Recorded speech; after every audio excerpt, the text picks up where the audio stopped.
설 연휴 편안하게 보내고 계십니까? 지금부터 뉴스와이드 시작합니다. 오늘 뉴스와이드는 1부와 2부로 순서를 나눠서 준비했는데요. 1부에서는 어제 있었던 윤석열 대통령에 대한 검찰의 구속, 기소 상황을 집중 분석하고요. 2부에서는 최근 쏟아지고 있는 조기 대선을 가정한 여론조사 결과 분석해 드리겠습니다.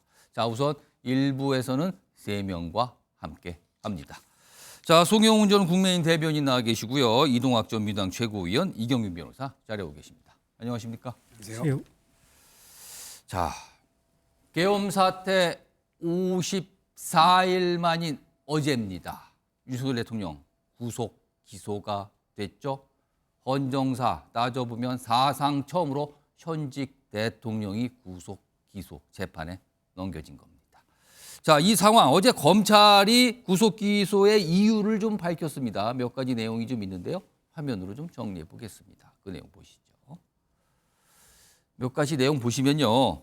우선 보완 수사를 못했지만 여기에는 검찰의 약간 법원에 대한 불만이 좀 담겨 있어요. 2차례 요청을 했죠. 구속기간 연장해달라고. 근데 법원에서는 받아주지 않았는데 보완 수사 못했지만 기존 증거 자료로 기소함이 상당하다고 판단했다. 이런 설명이 하나 있었고요. 또 한 가지는 이거는 기소 중에서도 구속 기소의 이유가 되겠죠. 증거 인멸 우려 해소되지 않았다. 이 점을 고려했다는 것도 밝혔습니다. 크게 2가지 내용이 담겨 있었습니다. 자, 우선 이경민 변호사께 질문을 좀 드려야겠는데요. 윤석열 대통령 앞으로 이제 구속 기소가 된 이후에 6개월 동안, 그러니까 최대 6개월 동안 구속 상태로 재판을 받게 된다 그러는데 왜 6개월인 겁니까?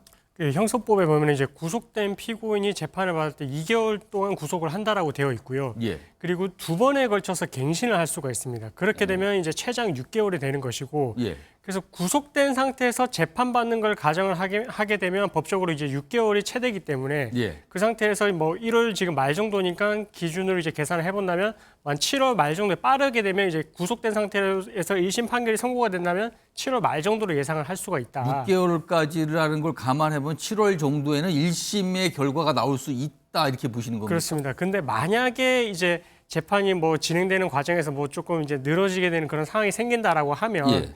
그럼 어쩔 수 없이 재판에서도 이제 피고인이 석방을 할 수밖에 없거든요. 그러면 윤 대통령을 석방을 한 상태에서 진행을 하게 되면 이후에도 재판 절차는 계속해서 진행이 될 수는 있겠지만 예. 구속된 걸 전제로 해서 1심 판결을 선고를 한다면 그 기한은 6개월이기 때문에 7월 말 정도가 예상이 된다라고 최장 예상을 하면 그렇게 될 것 같습니다. 그럼 처음에는 2개월이고 2차례 연장이 돼서 6개월인데 그러면 그게 연장이 안 될 수도 있는 겁니까? 근데 법원에서 이제 이게 충분한 심리가 안 됐다라고 하게 되면 본인들의 판단 하에 이제 갱신을 할 수가 있기 때문에 예. 그거는 연장이 된다라고 보시면 될 것 같습니다. 그래서 최장 6개월 동안 구속 상태로 재판을 받게 된다. 그리고 그 이후에는 석방이 되는 거네요. 그럼 그 시간이 지나가게 되면. 예, 맞습니다. 일단 이런 상황으로 와 있습니다. 자, 그리고 어제 검찰이 기소를 하면서 구속 기소를 하면서 그 혐의가 있잖아요. 기소의 이유. 이용인 변호사, 내란 우두머리 혐의만 적용을 했습니다. 근데 원래 공수처 수사도 그렇고요. 검찰이 초기에 수사할 때도 직권남용으로 수사를 하다가 그와 관련된 범죄가 내란죄다. 그래서 이렇게 진행된 거 아닙니까? 근데 직권남용으로는 기소하지 않는 거는 기소를 할 수 없는 겁니까? 기소를 일부러 뺀 겁니까? 일단 헌법 84조에 보면 대통령의 경우에는 형사불소추 특권이 있습니다. 그렇기 때문에 지금 이 직권남용죄로는 형사불소추 특권이 적용이 돼서 이제 기소를 할 수가 없고요. 그런 상태이기 때문에 결국은 지금 검찰에서는 내란죄, 이 형사불소추 특권의 예외가 내란죄, 외환죄인데 내란죄에 한정해서 지금 이제 형사불소추 특권이 적용되지 않기 때문에 재판을 이제 해부를 했던 것이고 그래서 지금 상태에서는 아직 대통령의 신분이 유지가 되고 있기 때문에 지금 내란죄로만 조사를 하게 되지만 이후에 헌재의 결과에 따라서는 이 지금 직권남용죄도 이제 기소가 안 된 부분에 대해서 이 부분에 대해서도 다시 이제 절차가 진행이 될 수 있다. 그래서 이후에는 그런 부분들에 대해서 다른 혐의에 대해서도 만약에 조사가 진행된다면 그 부분에 대해서 이제 대통령의 신분이 유지되는지에 따라서 계속해서 절차가 진행될 수 있다고 보시면 됩니다. 직권남용죄의 경우는 현직 대통령이기 때문에 이걸로 기소할 수가 없다. 그러니까 탄핵 심판 결과를 봐서 그 이후에 이건 판단한다. 이 문제입니까? 그렇습니다. 그러면? 그 이후에는 절차 진행될 수 있습니다. 그래서 어제 검찰은 내란죄, 특히 내란 우두머리 혐의로만 구속 기소를 했다는 겁니다. 자, 이와 관련해서요. 지금 어제 검찰의 판단이 있었던 거죠. 이에 대한 여야의 반응이 좀 나왔습니다. 뭐 예상, 지금 시청자 여러분 아마 예상하실 거예요. 상당히 엇갈린 반응이 나왔죠. 들어보겠습니다. 부실한 증거와 불완전한 수사에 근거한 기소는 사법 정의를 구현하기는커녕 국민적 갈등과 국론 분열을 부추기는 결과를 낳을 뿐입니다. 공수처의 불법적 체포와 부실 수사가 이번 사태를 초래한 근본 원인임을 자명합니다. 검찰은 공수처의 불법 수사를 단죄하기는커녕 이를 근거로 기소를 강행함으로써 공수처의 하청기구, 기소대행기구로 전락한 모습을 전 국민 앞에 보여준 것입니다. 마침내 내란 수괴에 대한 단죄가 이제 시작됩니다. 피고인 윤석열은 모든 국민은 법 앞에 평등하다는 법의 대원칙을 받아들이고 재판에 성실히 임하십시오. 더 이상 궤변과 거짓말, 자기 부정으로 신성한 법정에서 법관을 우롱하지 마십시오. 자, 이런 뭐 굉장히 상반된 반응이 나왔죠. 그리고 대통령실 관계자의 반응도 좀 있었습니다. 화면으로 정리해 볼까요? 이렇게 돼 있죠. 국민이 뽑은 대통령을 여전히 국가 원수인 대한민국 대통령을 불법의 편법에 더해 구속 기소한 현 상황 야속하고 안타깝다. 이런 대통령실 고위 관계자의 반응이 어제 언론을 통해서 좀 알려졌죠. 이 얘기 두 분과 함께 좀 해보겠습니다. 우선 송영훈 전 국민의힘 대변인께서는요. 비상계엄 사태 54일 만입니다. 그 사상 처음 현직 대통령의 구속 기소. 이거 어떻게 좀 평가하실까요? 일단 대단히 안타깝고 불행한 일이죠. 헌정사상 초유의 일인데 12월 3일 이 비상계엄 선포 자체부터가 민주화 이후에 우리나라 헌정사상 처음 있는 일 아니겠습니까? 그 이후로 진행되고 있는 일련의 일들 중에 헌정사상 초유의 일들이 대단히 많습니다. 예. 하나같이 불행하고 안타까운 일이라는 생각이 들고 자 그러면 이제 이 지점에서 앞으로의 대한민국에 대해 생각을 해봐야 됩니다. 예. 사실 저는 비상계엄 선포 이후에 일관되게 세 가지의 회복을 이야기하고 있거든요. 첫째는 헌정 질서의 회복이고 두 번째는 정치의 회복, 특히 우리 정치의 예측 가능성 회복입니다. 세 번째는 민생 경제 회복인데 자 이제 윤 대통령이 구속 기소가 되었으니 앞으로는 이 회복이라는 과제를 누가 더 잘 달성할 수 있느냐. 이것이 관건입니다. 그런데 사실은 윤 대통령에 대한 탄핵소추안이 국회에서 가결된 이후에 약 한 달 동안 민주당이 전국의 주도권을 거의 완벽하게 쥐었었습니다. 예. 그런데 그 과정에서 헌정질서 회복에 있어서는 야당은 공수처가 수사해서 이 내란죄 혐의를 규명하라고 했는데 사실은 공수처가 수사하는 과정에서 오히려 더 많은 난맥상과 혼란이 초래됐습니다. 예. 그리고 정치와 정치의 예측 가능성을 복원하는 문제에 있어서는 야당 주도로 한덕수 대통령 권한대행을 탄핵소추함으로써 우리 정치의 예측 가능성이 오히려 더 많이 떨어졌다는 평가가 나왔습니다. 그리고 민생경제 회복에 주력해야 되는데 제1야당 대표인 이재명 대표는 6대 시중은행장을 모아놓고 특정 인터넷 매체에 사기업인 은행이 광고하는 문제를 거론하지 않았습니까? 민생경제 회복과 같은 본질과 거리가 먼 문제죠. 예. 자, 이런 상황에서는 제가 앞서 말씀드린 세 가지 회복이라는 키워드와 과제를 이제는 국민의힘과 여권이 받아 안아서 안정되게 국정을 수습하는 모습을 보여드려야 된다고 생각합니다. 그렇게 함으로써 앞으로의 대한민국에 대한 다시 그 복원과 어떤 희망의 가능성을 제시해야 국민들의 마음을 얻는 길로 갈 수 있지 않을까 저는 그런 말씀을 이 지점에서 꼭 드리고 싶습니다. 자, 이동학정 민주당 최고위원. 네. 혹시요. 어제 저녁에 그러니까 한 7시 정도 무렵에 구속기소 결정이 최종적으로 알려졌어요. 그러니까 검찰도 좀 시간을 들였습니다. 사실 이 판단까지. 네. 혹시 이동학 전 최고위원은 윤석열 대통령에 대해 검찰이 구속 기소하지 않을 가능성, 혹시 가능성이 있었다고 생각하십니까? 가능성이 있었다고 봤습니다. 어떤 이유에서 그렇게 혹시 그런 생각을 하셨어요? 아니 윤석열 대통령이 재임하는 기간 2년 반 동안 예.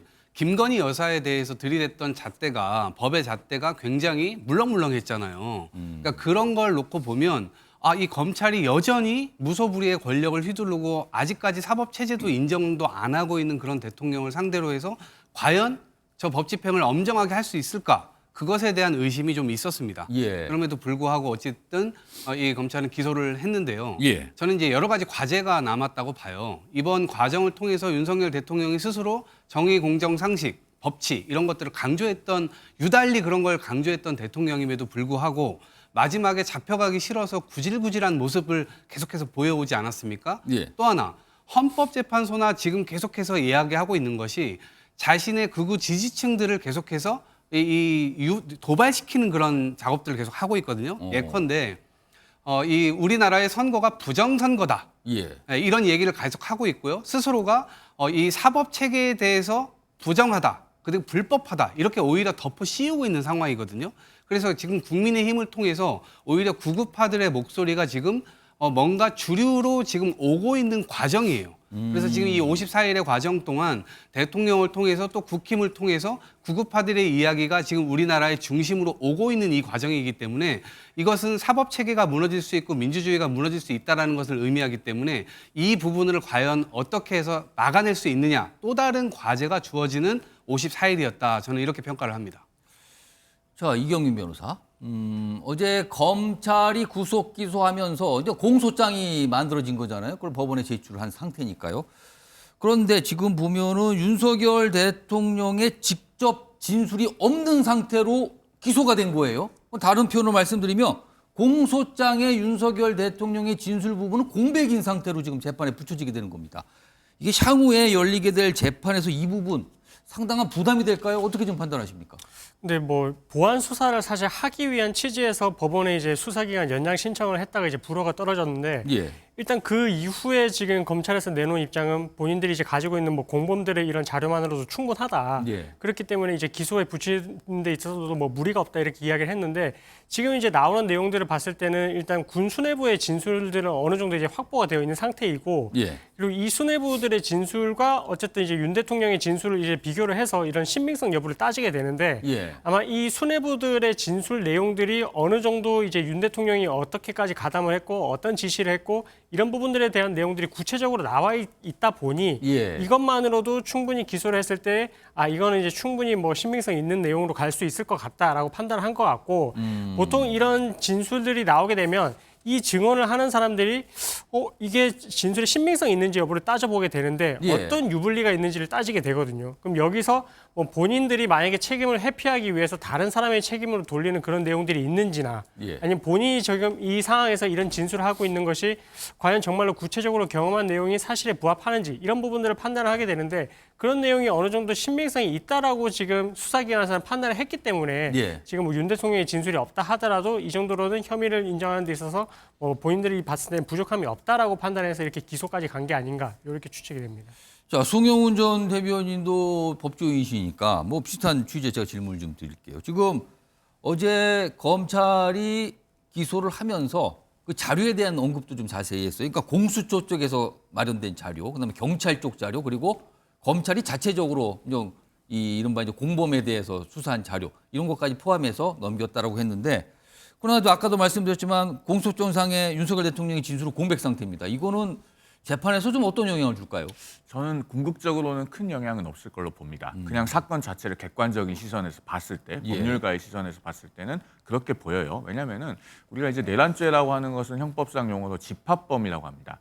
여럿이서 같이 하는 것이 전제가 되어 있거든요. 집합법. 그러니까 예. 반대말은 그럼 단독 뭐 범죄 이렇게 되는 겁니까? 그렇죠. 그러니까 사실은 이제 거기 안에서 이제 가담한 정도를 구분해서 무슨 뭐 우두머리니 중요 임무 종사니 뭐 부하 수행이 이런 것들을 예. 이야기하지 않습니까? 그런 것이 형법에 규정이 되어 있는데 어쨌든 이렇게 여럿이 같이 하는 것이 전제가 되어 있기 때문에 그 중에서 중요 임무 종사 혐의를 받고 있는 사람들은 이미 다 구속 기소가 됐습니다. 예. 그리고 그들에 대해서 상세하게 공소장이 작성이 되어서 법원에 제출이 된 것이죠. 그 공소장 중에 대표적으로 김용현 전 장관의 공소장을 보면은 거기에 윤 대통령 이름이 많이 등장합니다. 예. 즉 관련된 사항에 대해서 이미 상당 부분 조사가 있었다는 것이죠. 관련 인물들의 진술을 통해서. 그렇다면은 윤 대통령이 본인이 조사를 받지 않았을지언정 사실 검찰에서 조사를 했다고 하더라도 진술 거부권을 행사하실 가능성이 상당히 있고 그렇다면은 어차피 윤 대통령 본인의 진술이 아니라 중요 임무 종사자라든가 그 밖에 윤 대통령과 12월 3일 비상계엄 전후에 소통했던 인물들의 진술 그리고 그 인물들이 다시 법정에 나와서 한 그 법정 진술들을 통해서 앞으로 검찰은 입증해 나가고자 할 것이기 때문에 예. 윤 대통령의 조사 여부가 그렇게 관건적으로 작용할 것 같지는 않다. 이게 이제 제가 보는 시각입니다. 혹시요 최근에 윤석열 대통령이 헌법재판, 그러니까 탄핵심판 변론기일에 출석을 했잖아요. 그리고 거기서 여러 가지 얘기를 꺼내놨거든요. 사실은 그 내용도 내란죄 혐의 사항과 관련된 내용에 대한 진술이 꽤 있었거든요. 헌재에서 윤석열 대통령이 내놓은 진술, 이게 어제 검찰이 구속기소해서 앞으로 열리될 재판에 어떤 반영이 될 가능성이 있는 겁니까? 이거는 별개입니까? 반영될 가능성이 있는 겁니까? 반영될 가능성이 없진 않죠. 그리고 윤 대통령 측에서도 사실 그런 점을 의식해서 예. 본인은 어떤 국헌문란의 목적이 없었다는 것을 강조하려는 의도가 있는 것으로 보이는 질문이나 답변들이 있었습니다. 그런데 이제 만약에 그런 것들을 뭐 헌재에서 변론한 동영상을 가져다가 증거로 제출할지 추가로 예. 이런 오. 부분은 앞으로 검찰이 어떻게 공소유지를 해나갈지를 좀 지켜봐야 될 것 같습니다. 상황에 따라서는 그 내용이 자료로 활용될 수도 있는 거 아니냐. 이용균 변호사는 가능하다고 보십니까? 그게 자료로 활용될 수 있는 그 가능성? 수사기관에서의 진술 내용과 법정에서 이제 증언 내용을 다 비교를 해서 이제 신빙성을 따지게 되는데 예. 지금 어떻게 보면 탄핵 심판 절차가 이제 빠르게 진행이 되고 있고 거기서 이제 윤 대통령이 진술을 하는 내용들이 있다라고 한다면 예. 이후에 법원에서 이제 군 수뇌부들의 진술이라든지 아니면 그 피고인으로서의 신분으로서 하는 진술들이 아마 이 탄핵 심판의 진술하고 비교를 하게 될 가능성이 있는 것 같거든요. 예. 그럼 그렇게 된다면 이게 지금 이 내란죄 수사에서 아니 재판에서 이야기하는 그 부분이 만약에 탄핵 심판에서의 진술 내용과 배치가 된다라고 할 것 같으면 이 부분이 왜 모순이 되는지에 대해서도 나중에 또 상세히 또 설명을 해야 되는 해명을 해야 되는 이제 그런 입장으로 나아갈 수가 있어가지고 예. 그래서 발언을 하는 데 있어서도 좀 신중하게 나아가려고 하는 것 같고 이 탄핵 심판에서의 이런 결과물들이 충분히 검찰에서는 이 증언 내용들을 바탕으로 해서 이제 증거 자료를 제출을 해서 아마 진술 내용의 신빙성을 비교 분석하는 자료로 쓰지 않을까 이렇게 추측이 됩니다. 자, 그리고요. 지금 최장 6개월 동안 구속된 상태에서 재판을 받게 된 윤석열 대통령. 어제 구속 기소 결정이 나온 뒤에 바로 나온 가능성 중에 하나가 윤석열 대통령이 보석 신청을 할 수 있다라는 이런 가능성에 대한 언급들이 나왔어요. 그러니까 법원에다가 요청을 하는 거죠. 풀어달라고, 석방해달라고. 그런데 이용균 변호사? 근데 어제 검찰이 밝힌 구속 기소 이유 중에 증거인멸 우려가 해소 안 됐다고 그랬고 설명이 돼 있거든요. 그렇다면 향후에 보석 신청이 이루어질 경우 증거인멸 우려가 있다는 검찰의 판단과 같이 보면 이거 어떻게 되는 겁니까? 어떤 가능성이 있는 겁니까? 일단은 그 구속이 된 시점과 그리고 이렇게 석방 여부를 결정하는 그 시점에 왔을 때 사정 변경이 있는지가 제일 중요합니다. 그래서 예. 이게 뭐 증거인멸의 우려가 해소가 됐다. 뭐 예를 들어서 이제 윤 대통령이 조사에 임하는 그런 태도라든지 아니면 이후에 확보된 증거 자료들을 통해서 뭐 이게 증거인멸의 가능성이 좀 부족하다. 이제는 뭐 증거인멸을 할 가능성이 없다라고 판단했다면 석방을 하는 결정을 해서 이제 불구속 상태로 아마 기소를 했을 텐데 예. 재판에서도 마찬가지입니다. 만약에 이제 재판이 진행되는 와중에 그 재판 내용에서 드러나는 현출되는 그 증거 자료들이 뭐 추후에 윤 대통령이 이런 부분들에 대해서 증거인멸의 가능성이 없다라고 판단한다면 그러면 그때 가서 고민은 해볼 수는 있겠지만 그래도 지금 상태에서는 아무래도 이제 대통령의 신분이고 예. 대통령이 어쨌든 권력이 계속 있는 상태에서 영향을 미칠 수 있다라고 지금 판단을 하게 된다면 예. 그러면 지금 우리가 1심에서 재판이 진행되는 중간에도 이런 증거인멸의 가능성이 해소가 됐다라고 보기는 좀 어려울 것 같거든요. 그래서 보석 청구를 한다고 하더라도 그게 받아들여질지는 사실 의문이고 가능성도 극히 낮지 않을까. 그래서 지금 상태로 그대로 구속된 상태로 진행이 되지 않을까 이렇게 추측을 하고 있습니다. 자, 아직은 뭐 정확한 판단을 하기 어렵습니다만 보석에 대한 얘기가 어제 구속 기소 결정이 나온 뒤에 여러 가지 뭐 정치권 중심으로 얘기가 좀 있었습니다. 자, 이런 가운데요. 어제 구속 기소 결정 사실은 좀 여러 가지 시간이 걸렸어요. 왜냐하면 심우정 검찰총장이 이와 관련해서 어제 전국의 고검장, 지검장 회의를 소집해서 회의를 마쳤고 마친 뒤에도 바로 결정하지 못했거든요. 그래서 시간이 어제 저녁 7시 정도에까지 가서 결정이 나온 건데 그만큼 여러 가지 뭐 고민하는 모습이 있었거든요. 자, 그렇다면 여기서 좀 궁금한 점이 보입니다. 심우정 검찰총장 왜 윤석열 대통령에 대한 구속 기소 결정을 했을까?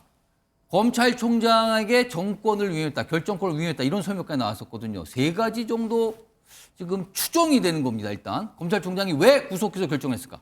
우선 첫 번째는 향후에 이 뭐 더 조사를 한든 설사 구속기간 연장하더라도 윤석열 대통령이 검찰 조사도 공수처 때와 마찬가지로 불응할 것으로 혹시 판단한 거 아닌가? 뭐 더 이상 조사에 실익이 없는 거 아닌가? 두 번째는 이미 구속 기소가 됐죠. 이 내란에 대한 내란죄의 중요 임무 종사자들 이미 대부분 다 구속 기소가 된 상태입니다. 그러니까 그 상황도 고려한 거 아니냐? 이른바 이제 공범들이 다 구속 기소된 상황. 그리고 세 번째는요. 만약에 윤석열 대통령을 그냥 불구속 기소하거나 아니면 기소 안 한 상태로 그대로 석방했을 경우 이게 또 자칫 정치권 중심으로 특검으로 무게추가 이동할 우려까지 감안한 거 아닌가. 뭐 여러 가지 추정이 나옵니다만 아직 정확한 설명은 없죠. 지금 검찰총장으로부터는. 이 얘기 좀 해볼까요? 이동학 전 최고위원. 네. 이동학 전 최고위원 지금 방금 제가 3가지 정도 추정이 된다고 했는데 검찰총장이 윤석열 대통령에 대해서 구속 기소를 결정한 결정적인 이유 혹시 이 3가지 중에 있다고 보십니까? 아니면 다른 이유가 있다고 보십니까? 아니요. 다 그 3가지 안에 들어간다라고 볼 수가 있고요. 특히나 주요 임무 종사자들 같은 경우는 지금 10명입니다. 사령관을 포함해서 경찰청장까지 해가지고 예. 10명입니다. 이 10명들이 주요 임무 종사자로서 다 구속 기소됐고 지금 재판에 이제 들어간 사람들도 그렇습니다. 있습니다. 예. 그런 상태이고 그다음에 두 번째로는 이 나머지 이 주요 임무 종사자들 같은 경우는 버팅기거나 예. 아니면 사법 체계를 무시한다거나 그러질 않았어요. 근데 윤석열 대통령은 자기가 잘못 없다. 끝없이 그렇게 이제 버팅기면서 나머지 사람들과는 좀 다르게 행동을 했죠. 그리고 검찰 스스로는 아마 좀 부담이 있었을 것 같아요. 이것을 만약에 불구속 뭐 한다거나 혹은 빠지는 어떤 결과를 내게 될 경우에는 예. 심우정 검찰총장이 역시 검찰은 팔이 안으로 굽는구나. 이런 비판, 이런 것들을 엄청나게 받았을 것 같고 특히나 스스로가 본인의 어떤 결단을 통해서 한 게 아니라 고검장 회의를 열었단 말입니다. 회의를 일단 열었어요. 네. 의견을 듣는다는 거였죠. 거기서. 그렇죠. 네, 이것은 약간 자신의 부담을 좀 골고루 좀 나누기 위한 그런 이 정치적인 활동이 아니냐 이렇게 이 해석이 됩니다. 결정에 대한 책임을 좀 분산한다 이렇게 그렇죠. 보시는 겁니까? 네, 나 혼자의 결정이 아니라 검찰 모두의 행동이었다 이렇게 하고 그 다음에 격가지로 일정 부분 이것에 대해서 동의하지 않는 목소리도 있다라고 또 흘렸거든요.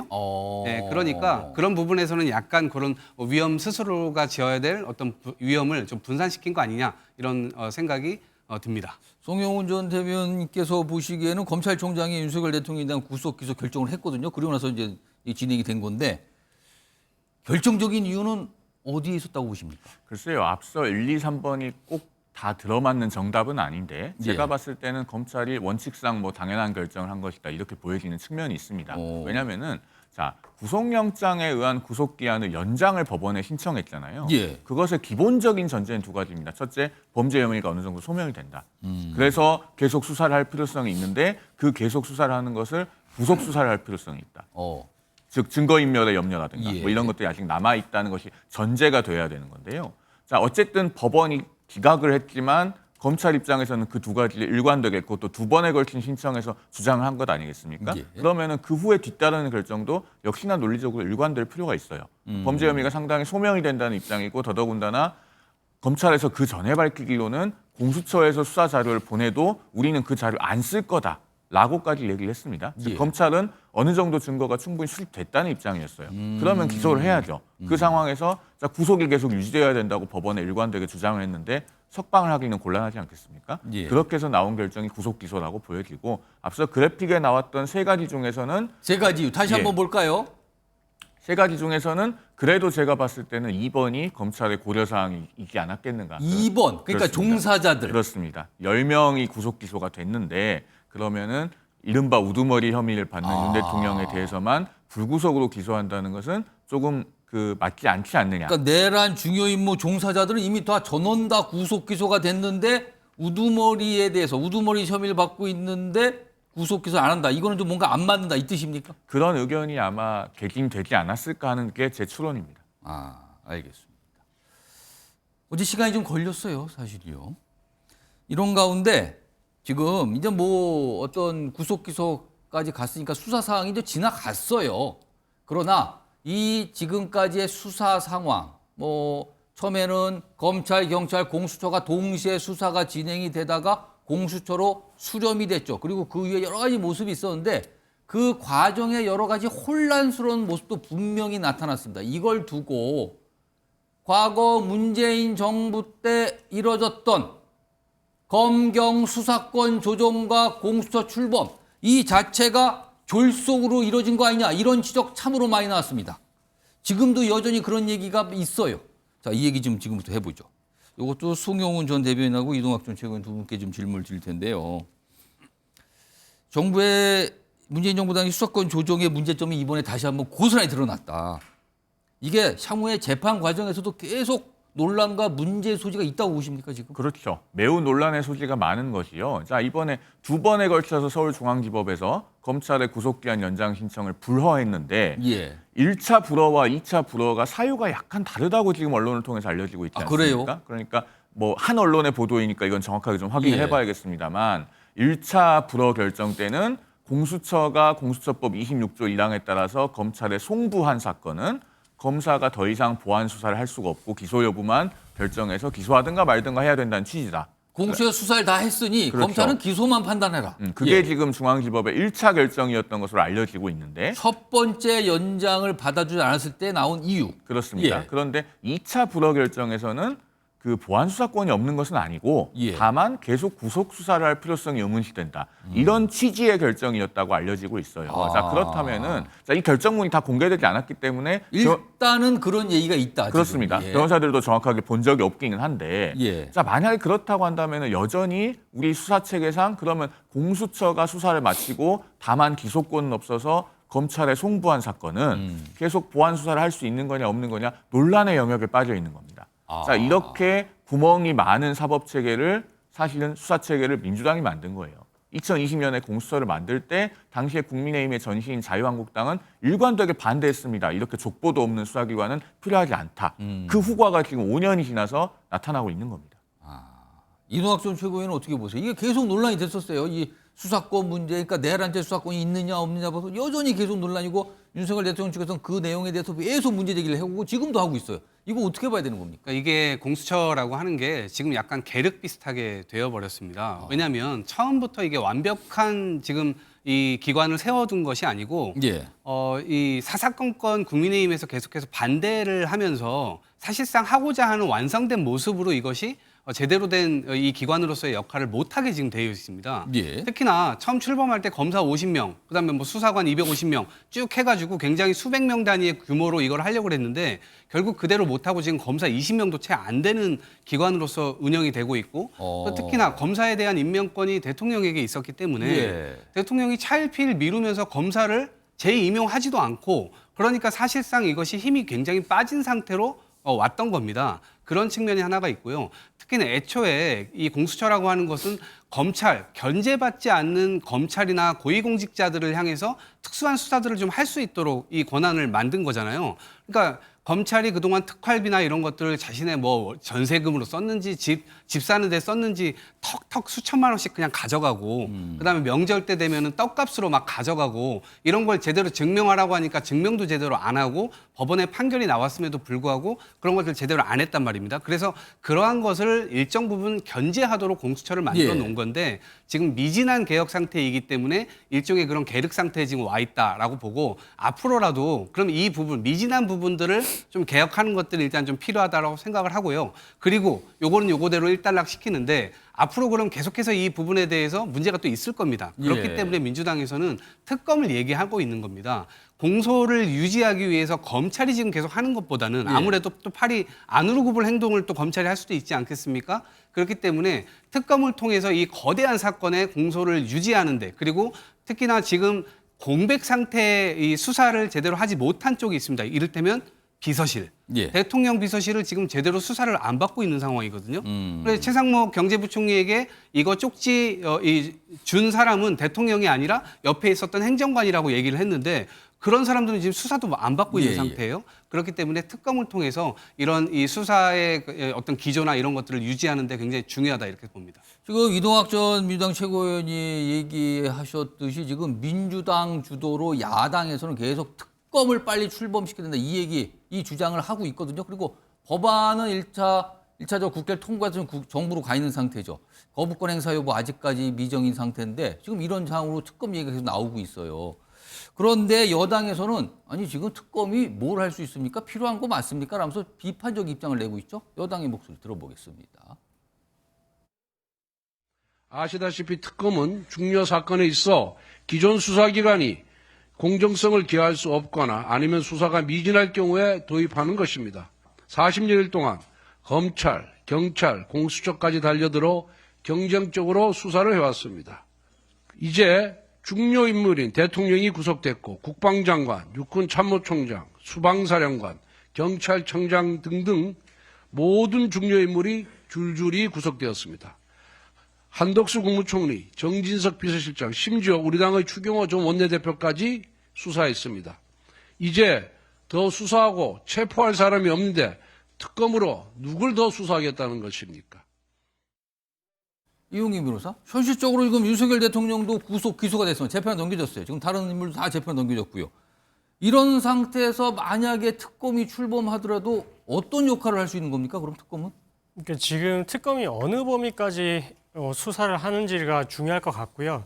그래서 만약에 지금 재판에 넘어간 걸 지금 기준으로 따지게 되면 사실 내란죄 하나입니다. 예. 내란죄 하나 가지고 지금 내란의 우두머리인지 여부에 대해서 만약에 특검이 한다라고 하면은 당연히 이제 공소유지를 전담하는 부분 쪽으로 이제 집중이 될 텐데. 그 내란죄 수사보다는 재판을 유지하는, 그렇습니다. 공소를 유지하는 예, 역할. 그렇습니다. 그렇게 따지게 되면 사실 실효성이 없다라는 그런 주장도 일리가 있는 건 맞지만 예. 또 한편으로 생각을 해보면 이 이외에 또 다른 제명에 대해서도 이제 어쨌든 다른 혐의에 대해서도 이제 조사를 할 필요성이 있다라고 판단을 하게 된다면 그러면 특검을 출범을 시켜가지고 이런 부분들에 대한 의혹을 해소하는 데 있어서는 또 빠르게 진행시킬 필요성이 있다. 그러면 그 뜻은 특검이 만약에 출발해서 수사를 한다면 다른 혐의로 확장이 될 가능성이 있는 거 아니냐 이 말씀인가요? 그렇습니다. 그런 부분에 있어서는 또 이제 특검이 역할을 또 할 수 있는 여지도 있어가지고 예. 그래서 뭐 이 당에서는 계속 야당과 여당이 뭐 위헌적인 부분이 있다 이런 부분들에 대해서 이제 의혹이 해소가 돼야 이제 특검이 뭐 협의를 할 수가 있다 이런 이야기가 나오고 있는데 그런 부분은 차치하고 어쨌든 뭐 혐의 부분에 따져서는 뭐 역할이 있는 부분도 발생할 수 있다라고 해석을 하면 될 것 같습니다.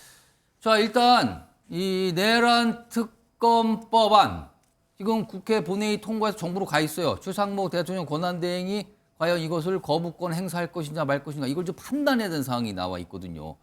특검이 만약에 출범하더라도 지금으로서 상당히 시간이 걸릴 수밖에 없다. 이거는 마저 보이는 상황입니다. 자, 이런 상황이고요.